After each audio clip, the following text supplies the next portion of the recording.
नमस्कार, RRC नेटवर्कच्या ताज्या बातमीपत्रात आपले स्वागत। अशा आहेत आजच्या प्रमुख घडामोडी। हेडलाइन्स प्रस्तुत करता Marcus the readymade multibrand showroom.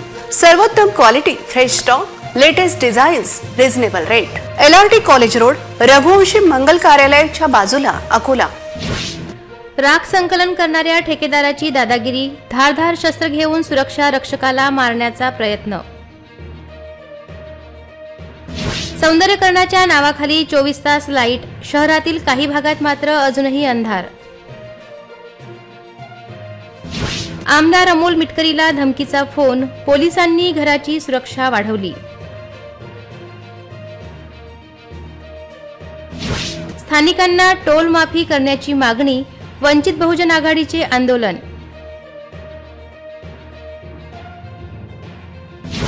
कनिष्ठ निवासी डॉक्टरांचे आंदोलन सुरूच, रुग्णसेवेवर परिणाम होण्याची शक्यता। आता सविस्तर बातम्या। राख उचलण्याच्या वादातून बाळापूर तहसील मधील पारस येथील औष्णिक विद्युत प्रकल्पातील राख संकलन करणाऱ्या ठेकेदाराने हातात धारदार कत्ता घेऊन प्रचंड तोडफोड करीत संबंधित सुरक्षा कर्मचाऱ्यांना जीवे मारण्याची धमकी दिली, ज्याचा व्हिडिओ व्हायरल होत असून पोलिसांचा वचक कमी झाला आहे का असा प्रश्न या निमित्ताने उपस्थित होत आहे।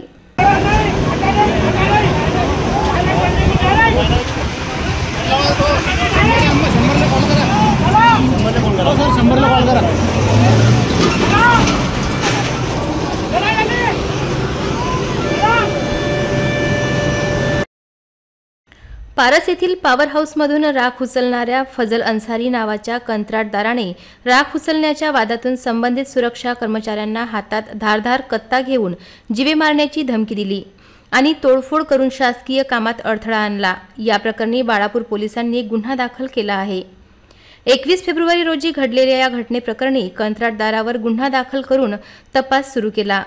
औष्णिक विद्युत गृहाची देखभाल करण्यासाठी आलेल्या ठेकेदारांना सुरक्षा कर्मचारी कन्हैया लक्ष्मण प्रजापती याला जीवे मारण्याची धमकी देत शासकीय कामात अडथळा आणला। फजल अन्सारी राख गोळा करण्याची मुदत संपल्यानंतरही राख गोळा करण्यासाठी ट्रक घेऊन आत जाऊ नका असे सांगितल्यावर फजल अन्सारी संतापला। त्याने लगेच हातात धारधार कत्ता घेऊन सुरक्षा रक्षकाला जीवे मारण्याची धमकी दिली व अश्लील शिवीगाळ केली। सुरक्षा रक्षकाच्या कार्यालयासमोर ठेवलेल्या वस्तूंची तोडफोड केली। जीव वाचवण्यासाठी सुरक्षा रक्षकाला खोलीत बसावे लागले। सरकारी कामात अडथळा आणून हातात धारधार शस्त्रे धरल्याप्रकरणी बाळापूर पोलिसांनी गुन्हा दाखल केला आहे। सुरक्षा कर्मचाऱ्यांना जीवे मारण्याची धमकी देणाऱ्या फजल उल रहमान अन्सारी विरुद्ध कलम 353, 504 आणि 505 अन्वये गुन्हा दाखल करण्यात आला आहे। या प्रकरणी SHO अनिल जुमळे यांच्या मार्गदर्शनाखाली हेड कॉन्स्टेबल संजय टाले तपास करत आहेत। लाखो रुपयांचा खर्च करून साकारण्यात आलेल्या बोलक्या रस्त्यावरील सौंदर्यकरणाच्या तब्बल 24 तास वीज व्यवस्था, लाईट व्यवस्था देण्याचा अजब कारभार महापालिकेकडून राजरोसपणे सुरू असून दिवसाही मोठ्या प्रमाणात सौंदर्यकरणाच्या ठिकाणी लाईट सुरू राहत असल्यामुळे महापालिकेचा भोंगळ कारभार चव्हाट्यावर आला आहे। अकोला महानगरपालिकेचा कारभार दिवसेंदिवस ढेपाळत असल्याच्या चर्चा नागरिकांमध्ये रंगत असून त्याचा प्रत्यय शासकीय वैद्यकीय महाविद्यालय ते जिल्हाधिकारी कार्यालय परिसरात करण्यात आलेल्या सौंदर्यकरणाच्या ठिकाणी 24 तास सुरू असणाऱ्या लाईटमुळे दिसून येत आहे।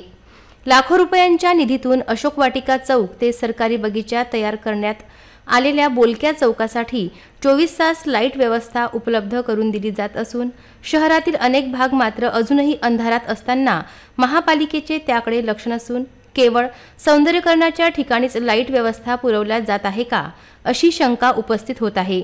सौंदर्यकरणाच्या निमित्ताने साकारण्यात आलेल्या मोठमोठ्या प्रतिमा, झुंबर, दिवे यासह विविध ठिकाणी लावण्यात आलेली आकर्षक रोषणाई 24 तास सुरू राहत असल्यामुळे एकीकडे शहरातील काही भागांमध्ये अंधार असताना बोलक्या चौकातील सौंदर्यकरणाच्या ठिकाणी मात्र 24 तास मोठे लाईट सुरू राहत असल्यामुळे महानगरपालिकेचा अजब कारभार पुढे आला असून याबाबत नागरिकांमध्ये तर्कवितर्क लावले जात आहेत।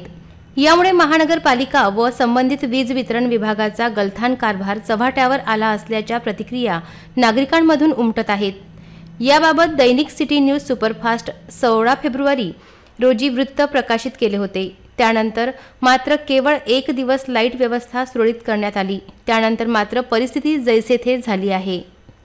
राष्ट्रवादी आमदार अमोल मिटकरींना काल धमकीचे फोन आल्यामुळे त्यांच्या घरासमोर पोलीस बंदोबस्त तैनात करण्यात आला आहे। फोनवरून मिळालेल्या धमकीमुळे 7 ते 8 पोलीस कर्मचारी तैनात करण्यात आले आहेत। आमदार अमोल मिटकरी यांना काल दिवसभरात धमकीचे 5 ते 6 कॉल आले होते। घरावर आणि वाहनावर दगडफेक करण्याची धमकी फोनद्वारे देण्यात आली होती। अकोला पोलीस अधीक्षकांच्या नावानं आपल्याला धमकीचे फोन आल्याचा थेट आरोप मिटकरींनी केला होता। माझ्या परिवारातील कुणाच्याही केसालाही धक्का लागल्यास याला जबाबदार खदान आणि अकोला पोलीस राहणार असल्याचं ते म्हणत होते। या संदर्भात त्यांनी काल रात्री खदान पोलिसात आपली तक्रार नोंदवली असून पुढील कारवाई सुरू आहे। त्यानंतर हा पोलीस बंदोबस्त लागला आहे। नरेश राऊत नामक व्यक्तीने ही धमकी दिली असून तो पोलीस बॉयज संघटनेचा व्यक्ती असल्याचं सांगण्यात आलंय। 10,000 रुपयांमध्ये सुपारी घेऊन ही धमकी देण्यात आल्याचं मिटकरी यांनी म्हटले होते। अकोला मूर्तिजापूर महामार्गावर सुरू करण्यात आलेल्या राष्ट्रीय महामार्ग टोल नाक्यावर अकोला पासिंग व स्थानिक 4 चाकी गाड्यांना वाहतुकी दरम्यान टोल माफ करण्यात यावा या मागणीसाठी वंचित बहुजन आघाडीच्या वतीने आज आंदोलन करण्यात आले।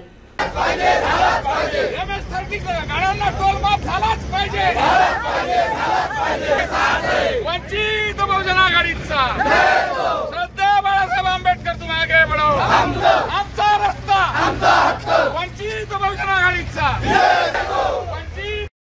राष्ट्रीय महामार्ग प्राधिकरणाच्या वतीने अकोला नागपूर राष्ट्रीय महामार्ग तयार करण्यात आला असून या दरम्यान अकोला ते मूर्तिजापूर प्रवास करण्यासाठी टोल आकारला जात आहे। अकोला ते मूर्तिजापूर हे अंतर कमी असल्याने रोज या मार्गावरून अकोलेकर मोठ्या संख्येने ये-जा करतात आणि त्यांच्याकडून दररोज 175 रुपये टोल आकारण्यात येतो। यासोबतच शेतकरी सुद्धा शेतमाल घेऊन या मार्गावरून जातात, त्यामुळे त्यांनाही आर्थिक भुर्दंड लागत असल्याचा आरोप वंचितने करीत कार्यकर्त्यांनी टोल नाक्यावर प्रचंड नारेबाजी करत अकोला पासिंग गाड्यांचा टोल माफीच्या घोषणा दिल्या। यावेळी मोठा पोलीस बंदोबस्त सुद्धा लावण्यात आला होता। तर महामार्ग अधिकाऱ्यांनी मागणी पूर्ण करण्यासाठी 1 महिन्याचा कालावधी मागितला असून दिलेल्या वेळेत मागणी पूर्ण न झाल्यास तीव्र आंदोलनाचा इशारा वंचितने दिलाय। शासकीय वैद्यकीय महाविद्यालयाच्या मार्चच्या 140 कनिष्ठ निवासी डॉक्टरांनी दीर्घकाळ प्रलंबित समस्या आणि अडचणी संदर्भात सुरू केलेल्या काम बंद आंदोलनाचा आज 3रा दिवस असून यामुळे रुग्णसेवेवर परिणाम होत असल्यामुळे आंदोलन त्वरित मागे घेण्याची मागणी होत आहे। शासकीय वैद्यकीय महाविद्यालयाच्या कनिष्ठ निवासी डॉक्टरांनी विविध मागण्यांसाठी वाटचाली संदर्भात काम बंद आंदोलन सुरू केले असून 3ऱ्या दिवशीही हे आंदोलन सुरू होते।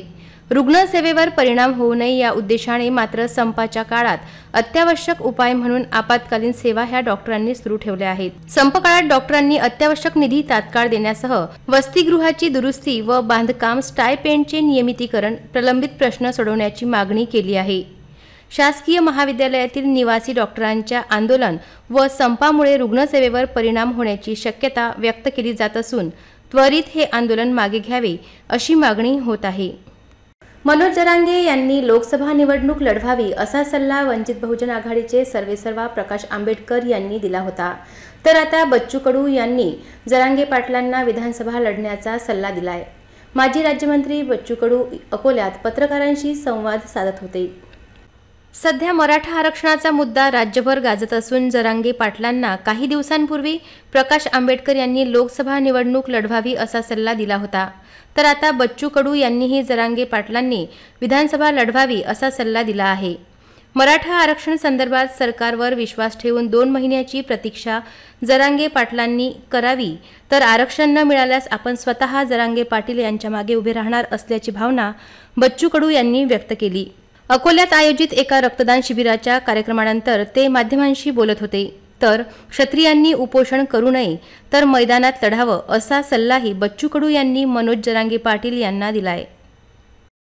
आता प्रकाश भाऊचं काय मत आहे ते त्यांचं व्यक्तिगत मत आहे आणि जरांगे पाटलाचं व्यक्तिगत मत आहे ते लोकसभेत जावं का विधानसभेत जावं। आता असं सूचना किंवा मार्गदर्शन करणारा एवढा काही मी मोठा नाही आहे। मला असं वाटते का जरांगे पाटलांनी लोकसभेपेक्षा विधानसभा लढवली पाहिजे।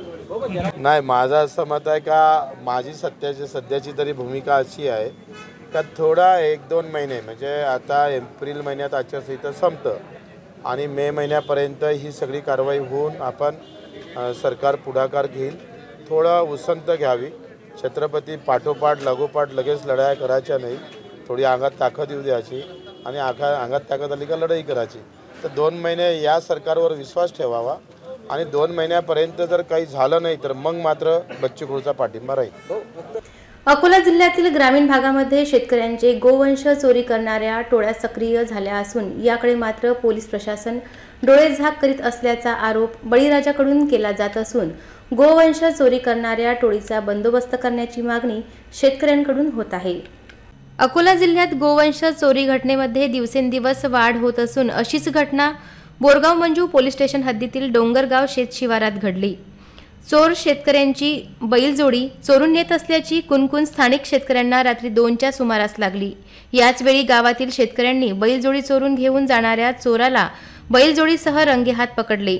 यावेळी चोर उडवाउडवीचे उत्तर देत असताना काही शेतकऱ्यांनी त्याला चोप दिला असता त्याने बैलजोडी कातखेड शेतशिवारातून चोरून आणल्याची कबुली दिली. यावेळी उपस्थित शेतकऱ्यांनी बोरगाव पोलिसांना बोलावून बैलजोडी चोरणाऱ्या चोराला बैलजोडीसह स्वाधीन केले.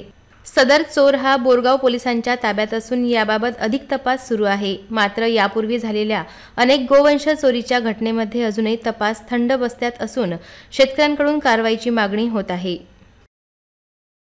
6 महिन्यापासून आमच्या डोंगरगाव शिसा महासा शिसा बोंदरखेडा या शिवारामध्ये भीतीचं वातावरण निर्माण झालं होतं आणि याच्यामध्ये काल रात्री आमच्या डोंगरगाव येथील शेतकऱ्यांनी एक बैलाची जोडी पकडलेली आहे आणि तो चोर पकडून पोलिसांच्या हवाली केलेला आहे आणि पुढील तपास पोलीस करीत आहेत. 6 महिन्यापासून आमच्या एरियातून नौजल आणि झटका मशीन या चोरीला सतत जात आहेत. त्यात आता बघा निसर्गाची साथ नाही आहे, पीक होत नाही, त्याच्यात हे चोर पण सतत आहेत. आता आमच्या शिवारातून एक काल जोडी चोरीची निघून जात होती, पण आमच्या शेतकऱ्यांनी ते पकडून ठेवली आणि त्या चोराला पकडून पोलिसांच्या स्वाधीन केलं. तर याच्याकडे आता पोलिसांनी पण लक्ष द्यायला पाहिजे रात्रीचा, की स्प्रिंकलर चोर पकडला गेले पाहिजे, हे जोडी चोरणारे पकडला गेले पाहिजे, याच्यावर कारवाई झाली पाहिजे. हेच आमचं निवेदन आहे आता पोलीस स्टेशन शासनाला, एवढी आमची मागणी पूर्ण करावी. अकोट-अकोला मुख्य महामार्गावर चोहट्टा बाजार जवळील माऊली टायर वर्क समोर झालेल्या मोटरसायकल अपघातात दोन्ही मोटरसायकलस्वार गंभीर जखमी झाले असून त्यांच्यावर उपचार सुरू आहेत. या मार्गावर अपघाताचे संकेत दिवसेंदिवस वाढत आहेत. अकोट-अकोला महामार्गाचे काम मागील 10 वर्षापासून सुरू असून अजूनही रस्ता पूर्ण न झाल्याने या महामार्गावर अपघातांची संख्या दिवसेंदिवस वाढत आहे. महामार्गावर 2 मीटर सायकलस्वार एकमेकांना धडकल्याने झालेल्या अपघातात 4 जण जखमी झाले असून घटनेची माहिती मिळताच दहीहंडा पोलिसांनी घटनास्थळावर पोलिसांनी धाव घेतली होती. यावेळी जखमीला अर्धा तास रस्त्याच्या कडेला बसवून रुग्णवाहिका येण्याची वाट पाहत बसावी लागली असल्याने प्रशासनाच्या वेळेवर न येणाऱ्या रुग्णवाहिका विरोधात नागरिकांनी तीव्र नाराजी व्यक्त केली. अकोट-अकोला मुख्य महामार्गावर असलेले मुख्य वर्दळीच्या असलेल्या चोहट्टा बाजार येथील परिसरात अपघात झाल्यास अकोला किंवा अकोटवरून शासकीय रुग्णवाहिका बोलवावी लागत असल्याने यामध्ये खूप मोठ्या प्रमाणात वेळ जात असल्याने नाईलाजास्तव खासगी वाहनातून जखमींना घेऊन जावे लागत आहे. राष्ट्रवादी काँग्रेस शरदचंद्र पवार गटासाठी निवडणूक चिन्ह म्हणून तुतारी राहणार असून आमदार जितेंद्र आव्हाड यांनी स्वतः ही तुतारी एकदा तरी वाजवून दाखवावी. तसे केल्यास त्यांना 1 लाखाचा चेक देईल असे चॅलेंज आमदार अमोल मिटकरी यांनी केले आहे. 26 तारखेपासून होणाऱ्या महाराष्ट्र अर्थसंकल्पीय अधिवेशनात मुंबई येथील विधान भवनाला पहिल्या दिवशी जितेंद्र आव्हाड यांनी स्वतः तुतारी आणावी व पत्रकारांसमोर वाजवून दाखवावी असे आवाहन आमदार अमोल मिटकरी यांनी केले आहे. आव्हाड यांनी तुतारी वाजवून दाखवल्यास त्यांच्यासाठी 1 लाख रुपयांचा चेक तयार असल्याचे प्रतिपादन यावेळी आमदार मिटकरी यांनी केले. जितेंद्र आव्हाड यांचा जास्तच माझ्याबाबत द्वेष असेल तर त्यांनी मला मारहाण केली तरी चालेल असेही आव्हान आमदार मिटकरी यांनी दिले आहे. मात्र येत्या 26 तारखेच्या महाराष्ट्र अर्थसंकल्पीय अधिवेशनात जितेंद्र आव्हाड यांनी सर्वांसमक्ष तुतारी वाजवून दाखवावी. त्यांनी तुतारी वाजवून दाखवल्यास 1 लाखाचा चेक देईल असे प्रतिपादन अमोल मिटकरी यांनी केले आहे. अत्यंत चुकीचं आहे. त्यांनी चॅलेंज स्वीकारलं. हे जे तुम्ही म्हणताय तुतारी वाजवली हे किती खोटं आहे. हे एक व्हिडिओ मला आता रायगडवरचा येतोय आणि त्याच्यामध्ये त्यांनी स्वतः तुतारी वाजवायचं जे दाखवलंय ते तसं काही कुठं झालेलं दिसत नाही. हा व्हिडिओ जरा नीट बघा. आव्हाडांचं पोट पुढं आलेलं आहे. मागचे तुतारी वादक तुतारी वाजवून राहिले.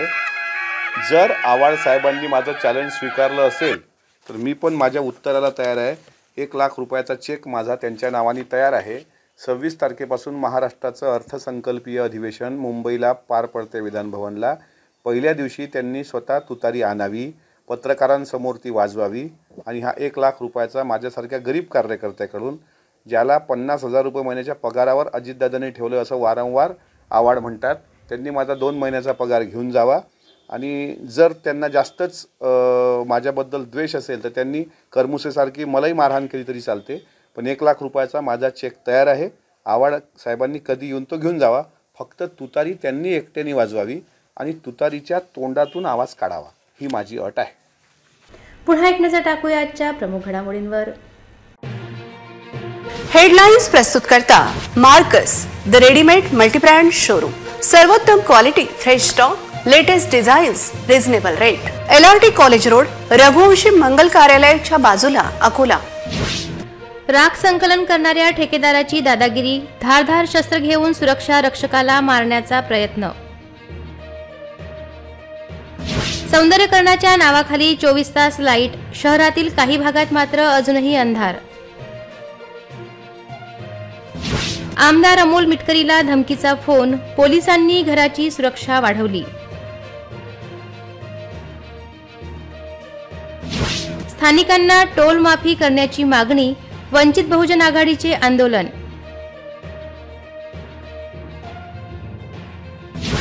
कनिष्ठ निवासी डॉक्टरांचे आंदोलन सुरूच, रुग्णसेवेवर परिणाम होण्याची शक्यता.